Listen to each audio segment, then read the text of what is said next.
Thank you for downloading this podcast from the British Theatre Guide. For more information about British Theatre Guide, please visit britishtheatreguide.info. Playwright Andrea Dunbar from Bradford in Yorkshire died in 1990 at the age of 29, but her small body of work lives on, especially the play Rita, Sue and Bob 2, which is currently touring the UK again. Her story was retold in Adelle Stripe's award-winning debut novel Black Teeth and a Brilliant Smile, published in 2017, which is about to be brought to the stage by Bradford-based Freedom Studios. The book will be adapted for the stage by Yorkshire writer Lisa Holdsworth, who has written extensively for primetime TV, including episodes of Fat Friends, New Tricks, Midsummer Murders and Call the Midwife, but not so much for the theatre. I spoke to Lisa between script meetings 4 weeks before the opening of the tour and asked her to explain a bit about the production. Black Teeth and a Brilliant Smile is an adaptation of the novel by Adelle Stripe about Andrea Dunbar, the playwright who wrote Rita, Sue and Bob 2, The Arbour and Shirley. It is a fictional account of Andrea's life, but very much based in fact because Adele did a PhD about Andrea and her work. And it's, I'm hoping, a surprisingly joyful and funny play about Andrea, because I think a lot of what has occurred since her death, a lot of what has been written about her since her death in 1990 at the age of 29 has been quite dull, and a narrative about her misery and very fitting in with our Jeremy Kyle infected society. Actually, she was a woman who had tough times but had fantastic times and certainly knew how to live a life. So we're hoping to reflect that in the production. Right, yeah, because on the surface, somebody who died very young and lived in this estate, she had violent relationships with her father and with men later on. It doesn't sound like a jolly night out, her story, does it? But obviously there's a lot more to anybody's life than just those highlights, those headlines, rather. I think you've hit the nail on the head there, which is it's about what you select to show about somebody's life.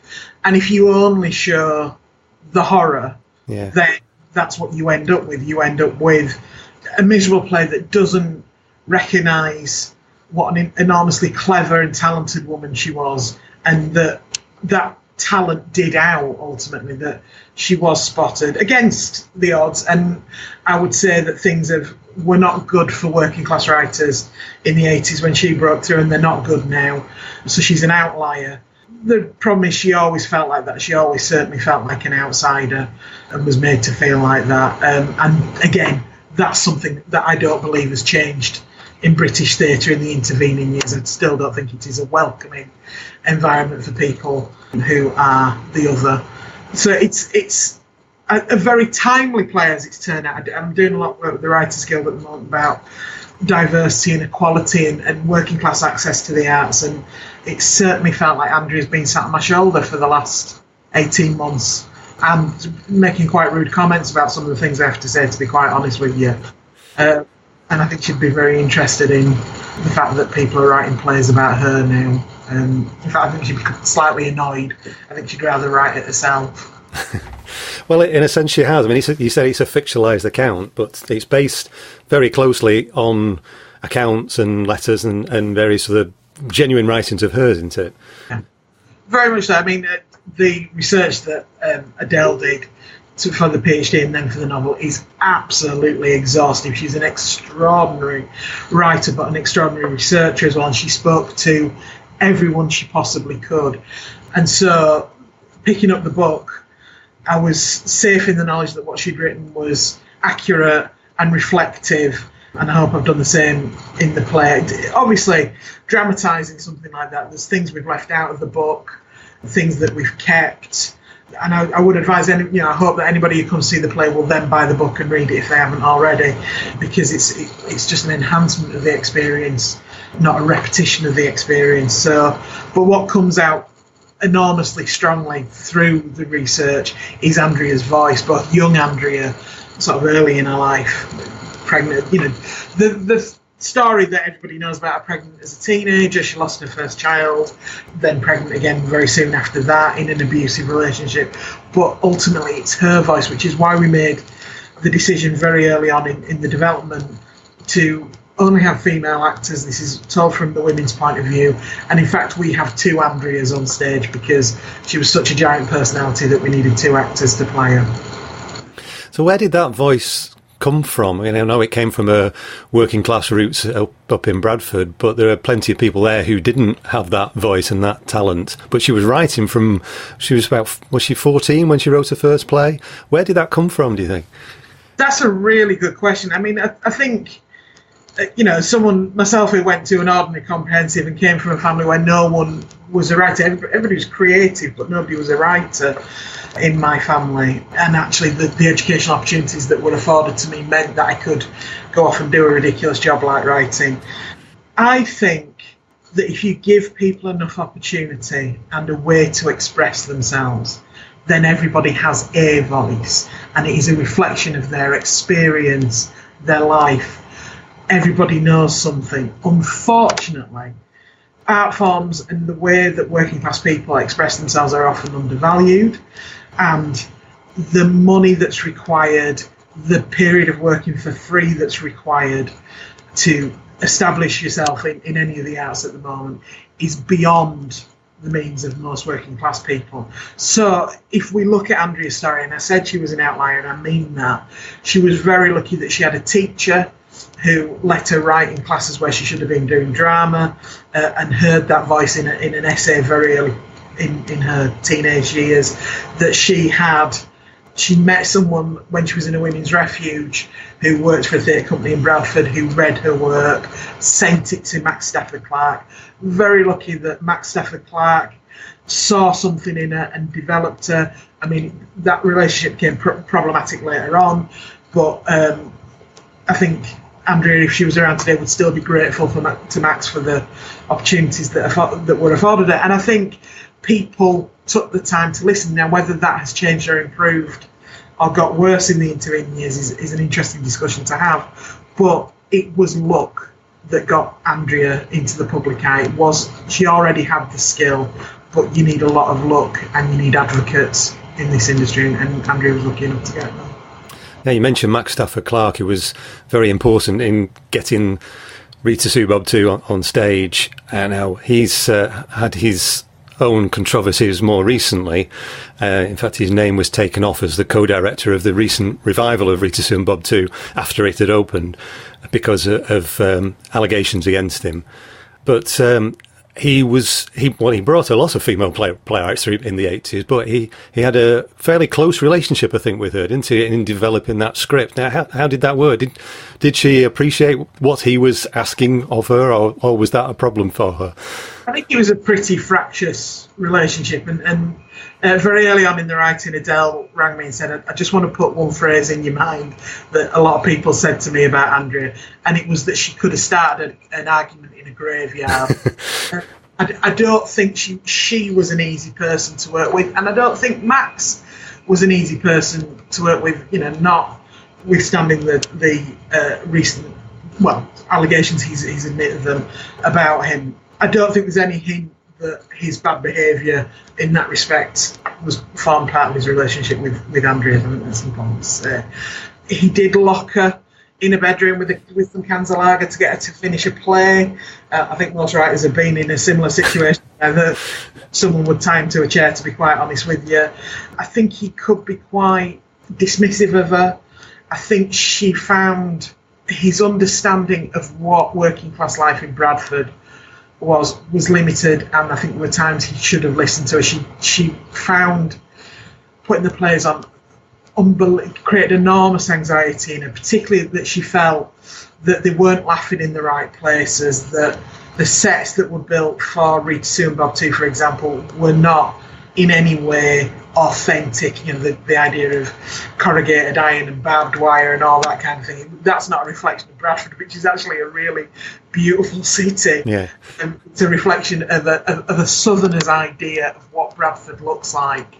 And so her constant striving to be understood, to be authentic, to put on the page what she had experienced, often bashed up against Max's unconscious biases, I would say, about working class people. But after she'd had that experience of working at the Royal Court, she was sort of caught between two stools in a sense, wasn't she? In that she didn't feel accepted in the London theatre scene, but then she wasn't accepted back home in Bradford either, was she? Her plays did cause an enormous amount of controversy, and it's funny, the film, particularly Rita Soon Bob 2, when that came out, I mean, it was such an enormous film, and I think we forget how massive a show that was. It was an amalgamation of Rita Soon Bob 2 and The Arbour, her two plays. Alan Clark, who directed it, rewrote the ending. She wasn't happy with the ending, and she was absolutely pilloried in the press. She had the experience with the press that I think anybody who's had any element of notoriety has, been misquoted, being taken out of context. But for someone who was returning home to Bradford to live amongst the people she was writing about, which is an unusual experience for a playwright, I would say, it was acute and created great anxiety, and it was not a good experience for her. And that's where, even today, I would say, if we are going to develop writing from outside of the usual world of theatre, that's where the support needs to come in. She also had financial problems. She had her benefits taken off because she didn't understand that she was supposed to declare the earnings she made from, she won some prizes she won.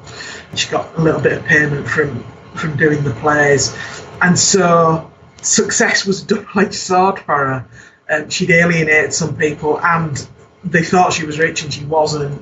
Her life was really difficult because of the success, and that's where she needed the support, and it disappeared. So what aspects of her life, obviously you can't cover even a life of only 29 years in a couple of hours in any great depth, so what have you concentrated on for the play? It's the real, the tentpole moments in her life, so her early life and her experiences at school, getting pregnant, those big moments, her relationship with her mum. Her mum's a big part of this show. There's a compound character, Eileen, who's her best friend throughout, which is a sort of an amalgamation of women who were a big part of her life throughout. Her relationship with her first partner and her first child, the writing and how it takes off. And it's the highs and lows of it. And I think anybody who understands what it can be like to strive for something beyond what your peers, what your family might be striving for, it's that feeling of sometimes not feeling like you're part of any world, what we've talked about before. And so analysing that, and then, obviously we end with the awful sadness of her death, but what lives on is her work. And it's amazing that there's a resurgence of it at the moment. It feels like a very Andrea thing here in theatre.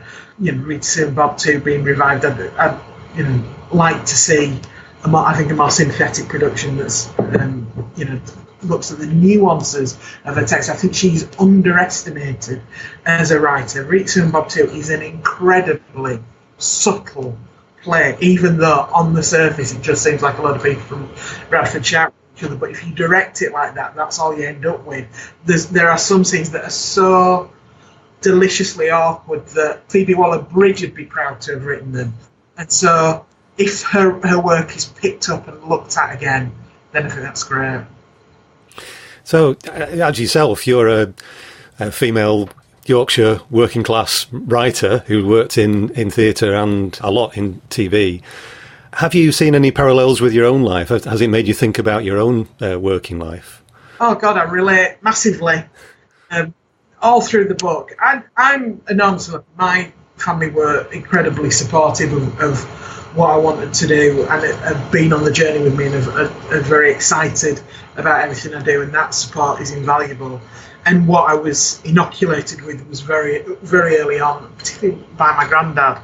Granddad Steve was, you're as good as anybody, and you're able to walk into any room with your head held high. And I'm not sure Andrea was given that by her family.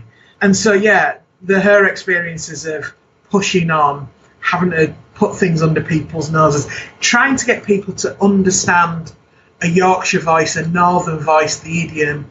I pitched something a long time ago to a television company, and they asked me to write a trial script for it. And the note that came back was, oh, this has a very bitter tone to it. And I couldn't understand it. I thought it was really light and frothy and loving. It was about a family. And I realised that they were reading it with a very southern attitude, very middle class attitude as well. And what they didn't understand is the more you take the piss out of someone in the north, the more you love each other.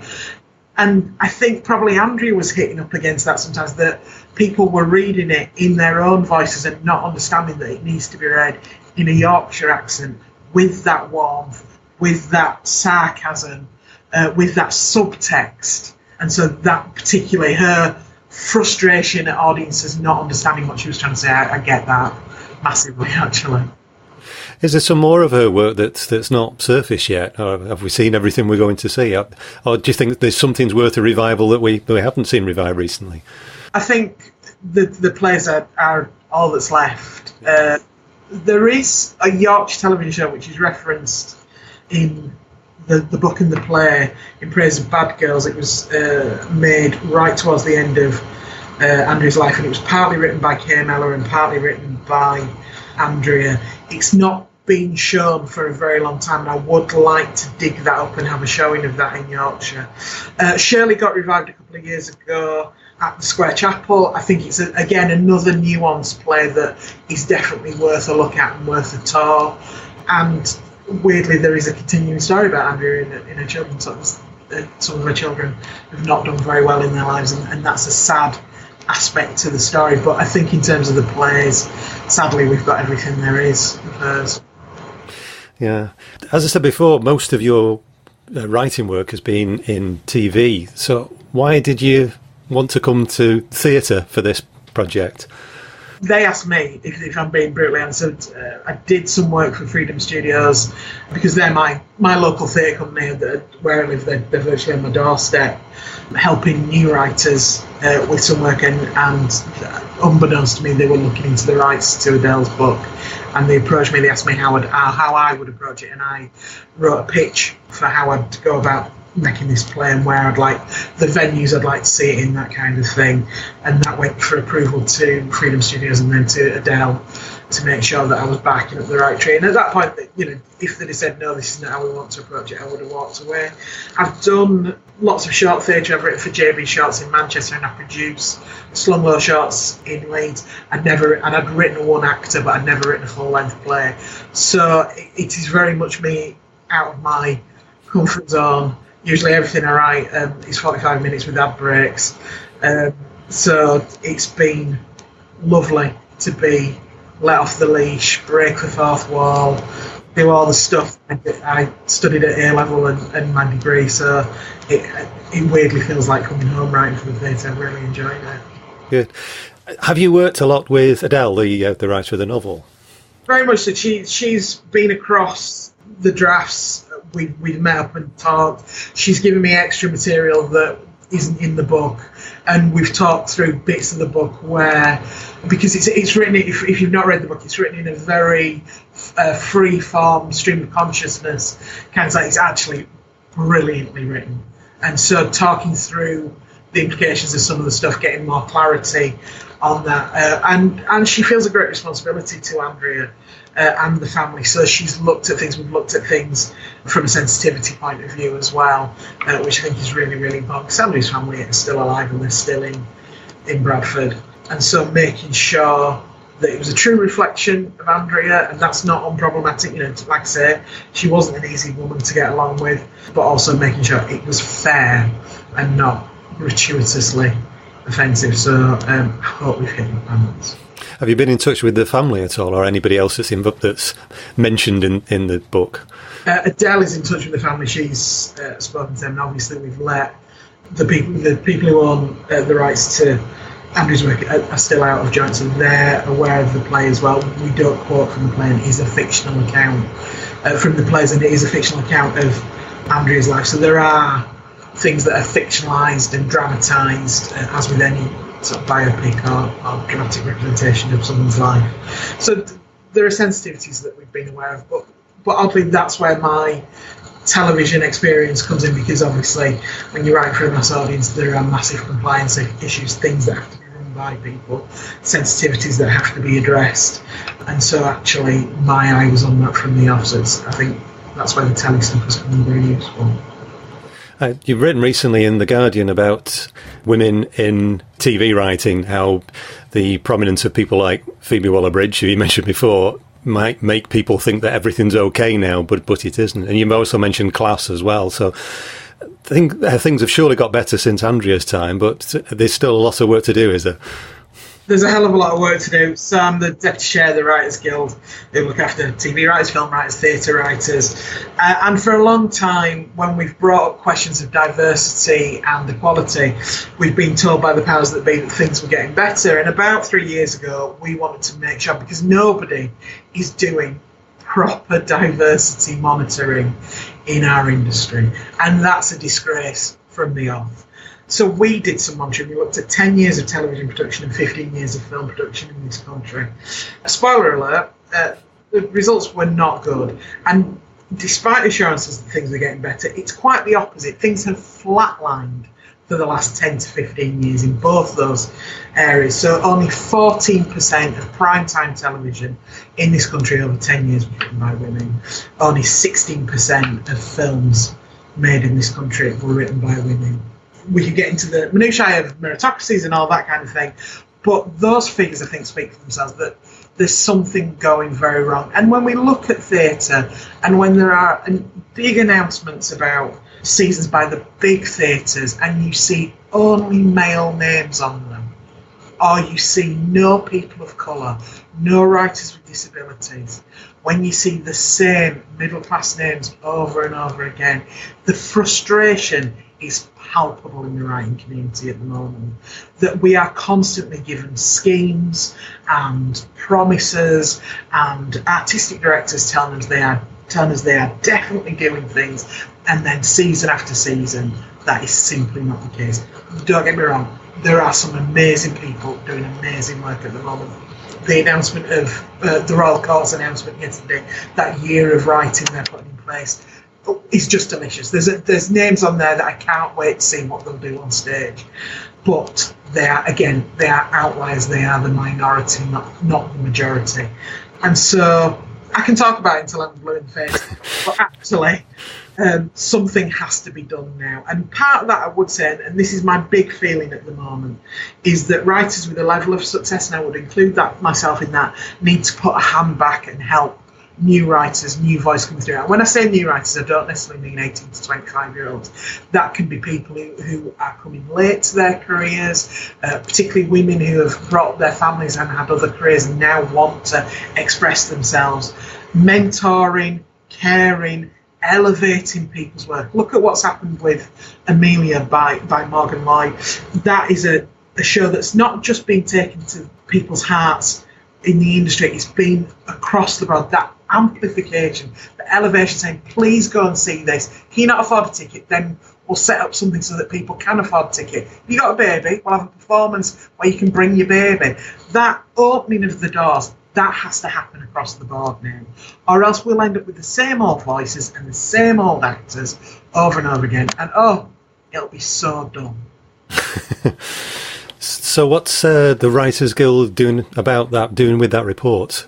So we have regular meetings with the major broadcasters. In fact, we had a meeting that was sparked by the report with all the drama commissioners from the major channels talking about, and I think there's a genuine desire for change amongst the powers that be, but there's a paralysis that sets in because they simply don't know what to do about it. So our job as the Guild now, and that's in conjunction with Equity and their 50/50 campaign, Directors UK looking at getting more female directors in, is to start suggesting practical things they can do.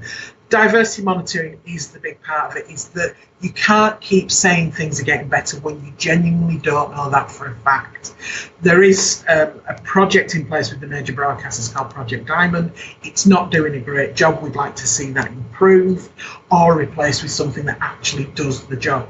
And we appreciate that monitoring diversity amongst freelancers, and we're really terrible at filling forms in, is not easy. But if we don't grip it now, we are losing an opportunity, because the will is there at the moment. And yeah, we might chuck a bit of money at it, but we also need people to look at the list of preferred writers and not automatically go to the same faces over and over again.